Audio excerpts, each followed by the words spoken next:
Trying to choose between the Oster MyBlend Plus Personal Blender and the Ninja Fit Compact Personal Blender?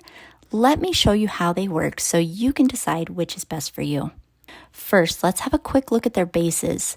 The Ninja is definitely heavier duty and more substantial. The Ninja's base is larger and the blade has more points. But does a fancier base and blade translate to a better smoothie?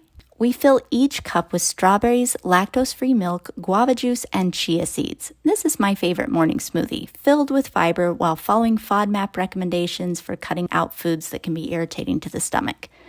There are several great tests with this smoothie.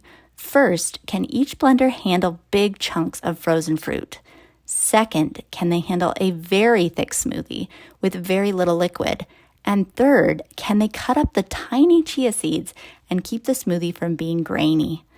I press start on the Oster and push down on the Ninja. Both start effortlessly, not struggling at all with the fruit.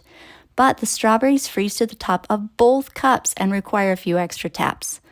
Once I put them back on, the Ninja appears to be fully blended first, but I give both a full minute so we can see what they can do. When we open the cups, the smoothies look identical. You can see the tiny black flecks of chia seed parts, but no whole seeds in either. The taste confirms it. Both are perfectly thick and smooth with fully eviscerated chia seeds and no chunks of fruit. There is no discernible difference.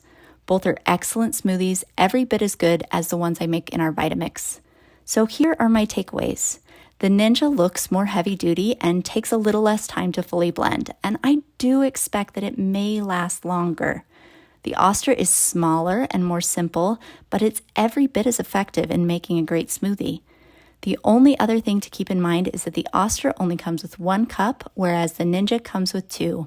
You can buy additional cups for both the Oster and the Ninja if you need more. I highly recommend both of these machines. They both work very well and handle ingredients that are too tricky for some blenders. They're both ideal if you're looking for a personal blender that can make great smoothies. I really like both of these and hope you can find the one that's right for you.